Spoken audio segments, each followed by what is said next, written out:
I think you should bet on yourself, but not the existing version, the version that you can be in the next couple of years.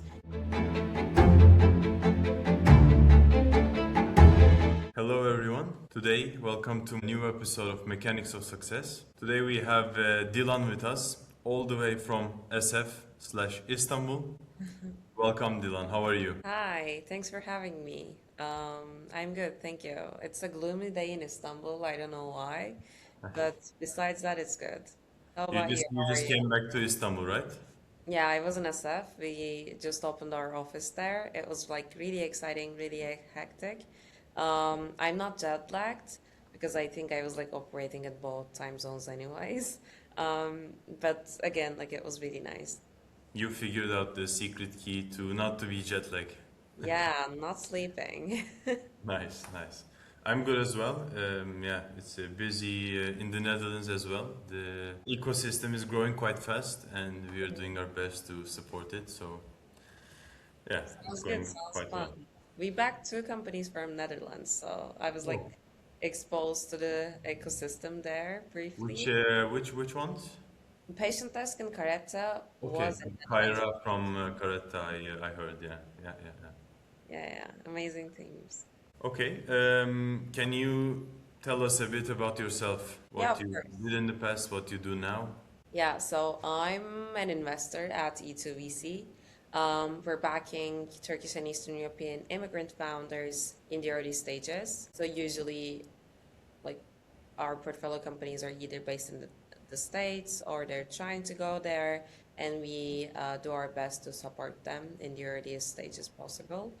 Super sector agnostic. We do everything from like mobile gaming till I don't know, biotech. We do have a lot of like AI companies, obviously. So it's a really exciting bunch. It's a really exciting job.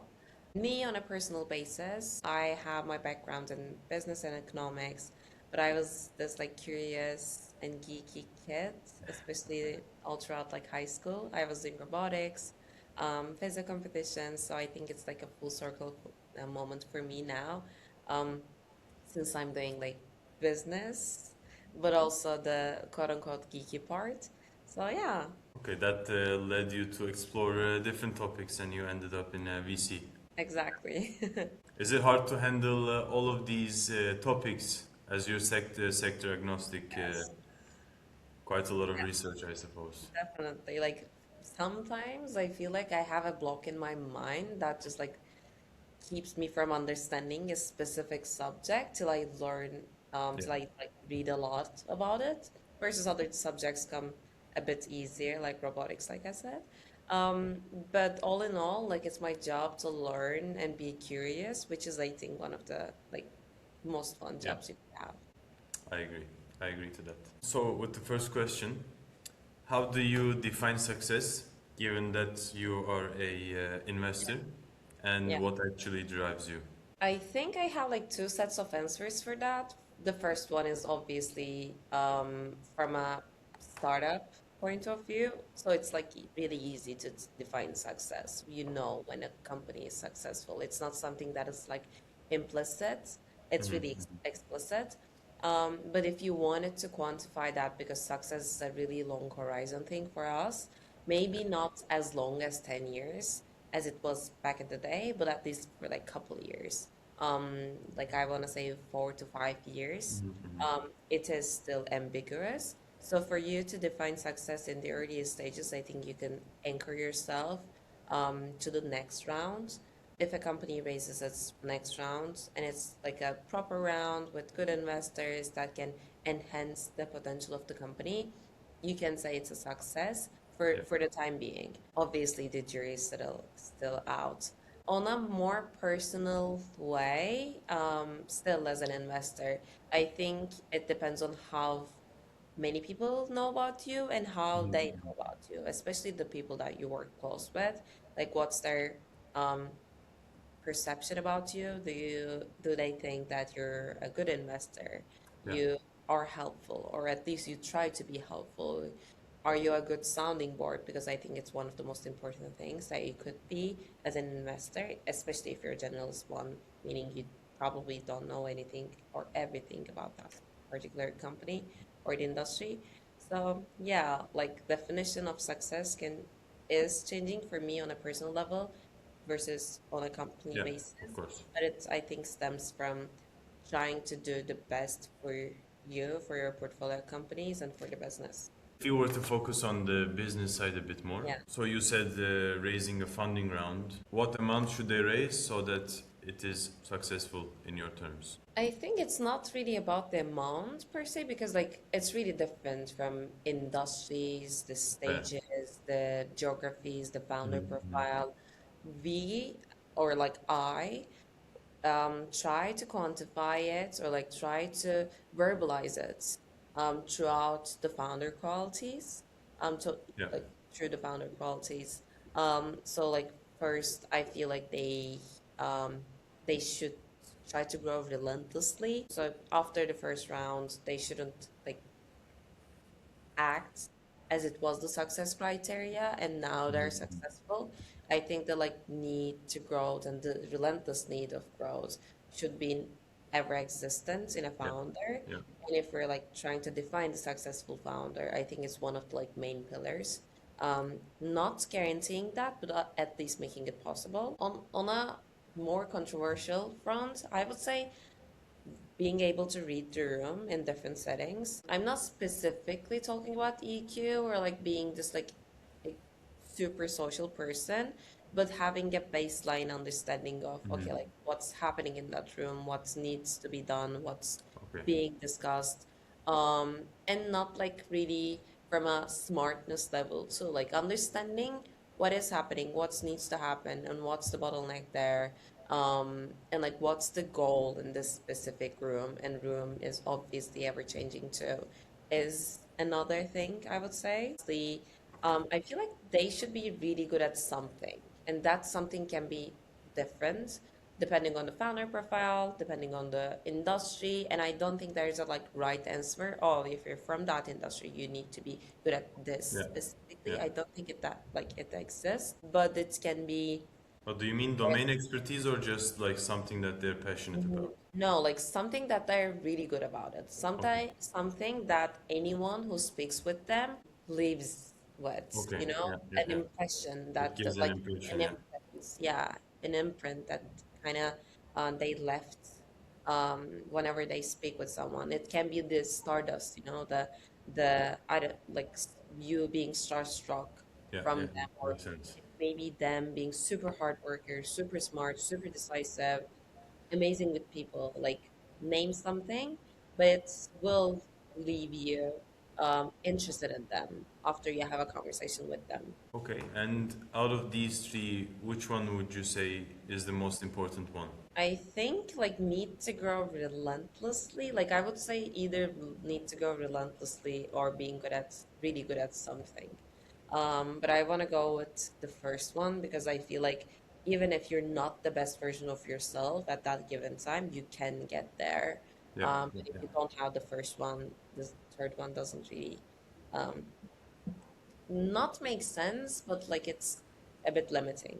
Yeah, all of them are kind of aligned. So if one of is lacking, then the other one is also probably lacking. But Yeah. it's good to know which one you focus on the most. When you're talking with these founders, is there a process or a metric or something that you use to assess this behavior, or any specific questions that you ask? I think it's evident from the way that, first of all, talk about themselves. It's not really about being confident or not being confident. I think it's about like how you're seeing yourself now and what you're betting on about yourself. Like if you're betting on the version of yourself today, I don't think that's necessarily the best sign. I think you should bet on yourself, but not the existing version, the version that you can be in the next couple of years. And for us to see that, you can look at the experiences they have if they're not like super young to not have any kind of experiences. But even in those cases, I think like anecdotal personal stories kind of give you that. So, for example, have they achieved something that none of the other people in their cohort achieved? Or like even slow, have they made something quite impressive possible by the way of they were growing? Um, so I would say the way that they talk about themselves and how they Mhm. are planning to be successful, and their past experiences. And is like a LinkedIn profile enough to see that, or I learned from a hard way that is not. LinkedIn is not really reflecting of who you are, obviously, as a yeah? person. It kind of explains your resume, but if it's not explicit in your resume, then I still need to have a long chat with you to understand. If you see that they're like lacking this growth, how would you be able? How would you control it, or how would you make them grow faster? I think like I believe in inherent qualities, but I also believe that inherent qualities don't really define us. So you can live through some experiences that um, grants you those like non-inherent qualities after those experiences, and it doesn't have to be traumatic experiences. I think like you changing an environment and like seeing how growth can look like can be one of those sort of things. So if you, even if you don't have it, I don't like the narrative of like investors teaching founders something about themselves. Hmm. Because yes, you can be the sounding board and you can kind of like shed the light of them, discovering them that about themselves, but it cannot be like really explicit with oh like you should have this versus you should have that. So I think like So if they have it, then they have it. Otherwise, they don't. no, not necessarily. Like if they have it, they have it. If they don't, they can develop that. But I think Hmm. it's like it's a lot of observation. It's a lot Yeah. of internal monologue. You know, it's a lot of going back and forth with the people that you trust and being open to changing and bettering yourself. But even if you don't have it now, like I said, some experiences can grant you that. And maybe do you have any examples, without names, of course, from your past meetings with these kind of founders that Mm-hmm. stuck with you? Yeah, of course. Like there are some ones that I missed, sadly. There are some ones that I haven't, and we were lucky enough to back. I think the immediate go for me comes from the third quality that I just mentioned. Like they're Hmm. really good about something, and it makes me super excited. Yeah. Like in our team, Arun specifically calls this vibes and vision type of investing. I don't think it's his code, but like he calls out on you when you Yeah. do Yeah. that. Yeah. And it's hard to quantify most of the times because like yes, if they have a gold medal in like a math Olympics, yes, that means they're really good at maths. Hmm. But my perception is mostly about after the call, you feel really energized and you feel really excited and you feel like you need to dive deeper and explore something and like you're in awe, you know? And Yeah. being in Yeah. awe is a really good, a good signal for me. So yeah, I have those kind of experiences, which is one of the main reasons why I still love my job, I guess. Good to hear that. Okay. And within your VC, what's your latest process innovation um, about the pillar that you just mentioned, or in general? I think this is like more about me because I feel like we work individually, so I don't want to talk about like talk Yeah, on my yeah, that's also fine. Yeah. um but I learned to be a non-conformist quote unquote investor Hmm. or I am trying to learn because like back in the day when I first started I was still learning a lot of things so I think I was a bit more like conformist Yeah. I wasn't like calling people out, you know, when they say something I was like yes, noting that mentally, but I wasn't reacting to it in the chat. And I think reacting to that gives you more data points in the end than not reacting it, which is what our job is, like collecting data points and trying to Exactly. extrapolate that. So asking like 5 times why, sometimes making people not in a bad way, but uncomfortable. Um, So that and you reveal their true self and yeah, what they actually think. yeah, and like trying to be a non-conformist person, um, at least in those like initial conversations you have with the founder, um, is something that I'm trying to innovate about myself. Yeah, that actually, now I think of it, that's also actually what I am trying to do as well. Like, because yeah, within a 45-minute call, there are just very limited things that you can Yeah, take out of the call where you need to understand the business, the team, the financials, etc. So it's always good to be, yeah, to be able to dive deep enough, ask yeah, correct questions, and yeah, just collect as much data points as you said. The next exactly. question is a bit related to what we're facing now, which is the AI boom. Are you yourself or your team is somehow leveraging AI, social media, or other technologies to achieve what you want? Yeah, of course. Like me on a personal basis, we've been talking about this, but I'm doing this like video series on Yeah. LinkedIn, which is helping me in a couple of ways. First of all, it's like it increases my surface coverage, so that I have more points, of me getting to know people, but people getting to know me, or at least like keeping me top of their mind Yeah. because I think it's something important if you're doing like early stage investing. People reaching out to you when they're building something, or people through your mutual connections trying to reach out to you, um, people referring others to you, you know. I think it's like a really relationship based industry. So, like Mhm. having those sort of moments and people being like, oh, I remember this girl, let me just like text her. I think is important, but also it gives me the mental space to think about what I want to talk about. What was the most important lesson that week or like that 2 weeks, and how can I encapsulate that into like a minute long video? Is a good type of like reflection in terms of, oh, like I learned this, or that was an interesting experience type of thing. And anything about AI? Obviously, we're using a lot of AI. Um, I was never a writer. I didn't like writing.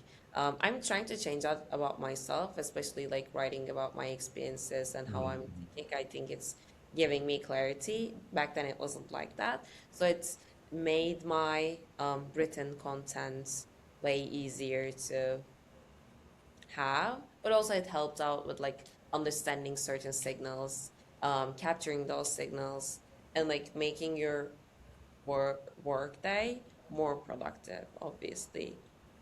Yeah, definitely, definitely. I have to stop saying this, but on to my favorite question. What is one fundamental assumption about how business works? Yeah, One once you believed, or one widely accepted as truth that yeah. now you actually consider as a dangerous hallucination?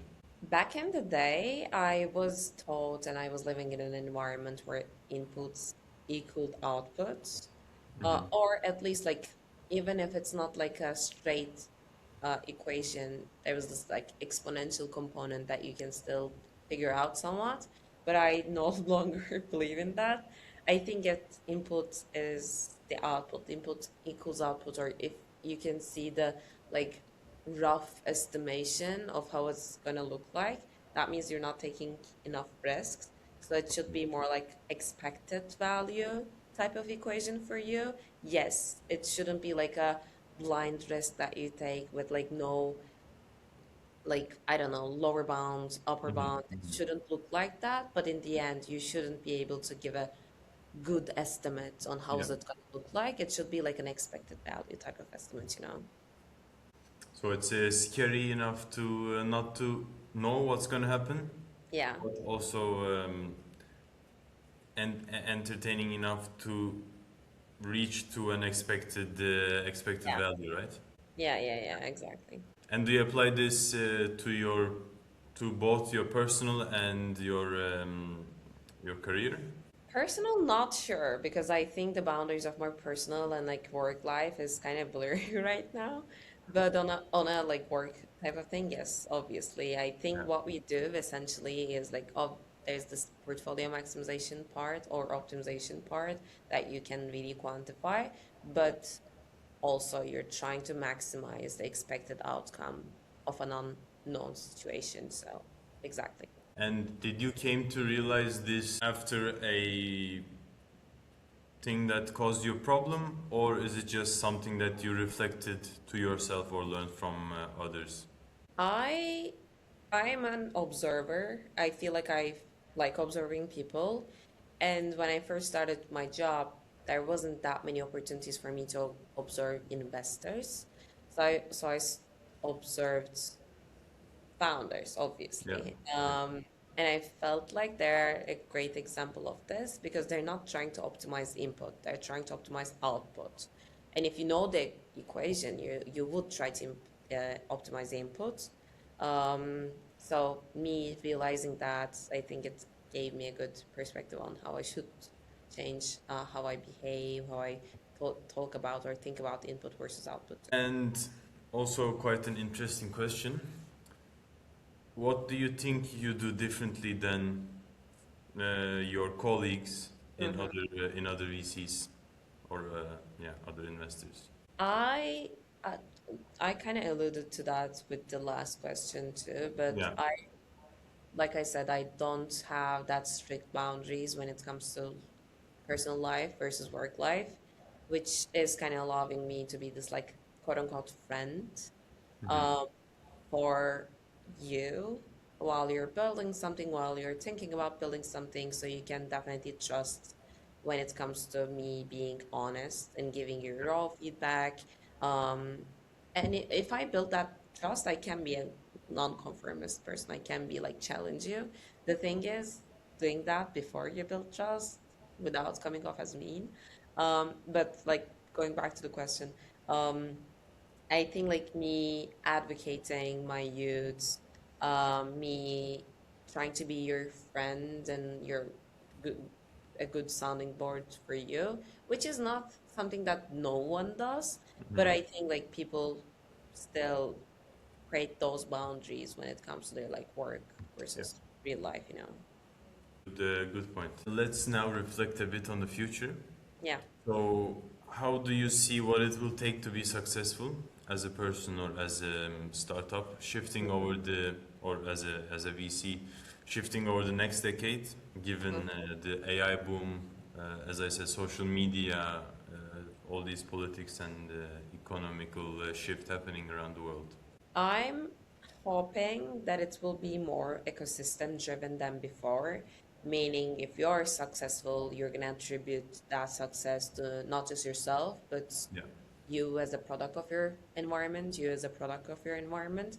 So you're going to do more to help that ecosystem, Mhm. bring that ecosystem up with yourself. And we're talking about AI and robotics, and there's going to be a lot of shift in how we're quantifying economics, how work is being done, and it's going to be done in the future. So I think we should like talk about how the society will look like, how this top earners, most successful people can do more to benefit the society on a higher, um, I don't know, like bigger way. Yeah. Because in the end, I'm a huge believer in you're a part of your environment. It takes a village to raise a company, a child. It takes a village to raise a company, like do something big, you know. So you're giving back to that. I would love to see. Yeah, I think I agree. I think I also owe what I've done so far to the ecosystem here. And Yeah, yeah, if someday I hope to have my own startup, and if someday I happen to be successful, then the first thing I'll do is to give back to the community for sure. exactly. Yeah. So if you were able to ask a specific question that Hmm. you think is successful, one question to understand how they achieved what they achieved, Hmm. what would that question be in this Yeah, context? I'm gonna flip the question a bit. And we talked about success a lot, but I think it's really hard to define success as Yeah. a like as someone who's a young adult, especially working in our industry where success comes after. It's like it's not a leading indicator. There's, like I said, I don't believe in input versus output equation anymore. So I think asking people who don't define success in a commercial way as we do would be interesting. So, for example, asking an artist, how you define Okay. success, how you feel yourself successful, would be something that I'm really interested in learning, because I don't think they're defining it by the way of, oh yeah, like my painting was sold to this amount, so I'm successful. I don't think like they're doing art um, for that purpose, or I Yeah. don't want to believe in that, I guess. Um, so understanding how they're seeing success as something Okay. intrinsic, how you can feel it and you know it's there when you feel it. I would love to learn about like That's a good twist. I yeah. like it. And is there any specific artist that you want to ask this to, or Yeah, I leave it would love, general? like I like modern arts. I like Kandinsky, for example. Hope I'm pronouncing his name correct. So like I like Spanish art. I can ask any of those. Perfect. And is there anything that you like to ask back from our community of listeners here? Maybe there is some potential startup candidates or something, Yeah. or there's a thesis that you're testing that you Yeah. want to validate. Yeah, okay. So obviously, if you're building something or thinking about building something, do reach out. But that aside, I'm looking for a good podcast. And like any good podcast Next to is this one, fine. that's Yeah, what he next to this means, one, yeah. next to this one, obviously. Um, and like any good podcast, besides this one is okay. But I'm specifically looking for a podcast where it talks about philosophy in a everyday life context. So, like comparing things that we go through or the concepts that we're like experiencing day to day to history and philosophy. I would love to have something like that, but I feel like I don't. So, if you know anything like that, like ping me. Yeah. If I come across, I will let you know as well. Thank you. Thanks a lot. Perfect. Yeah, thank you for your time. Great insight, great twists in the story. And I wish you good luck with finding the next unicorn.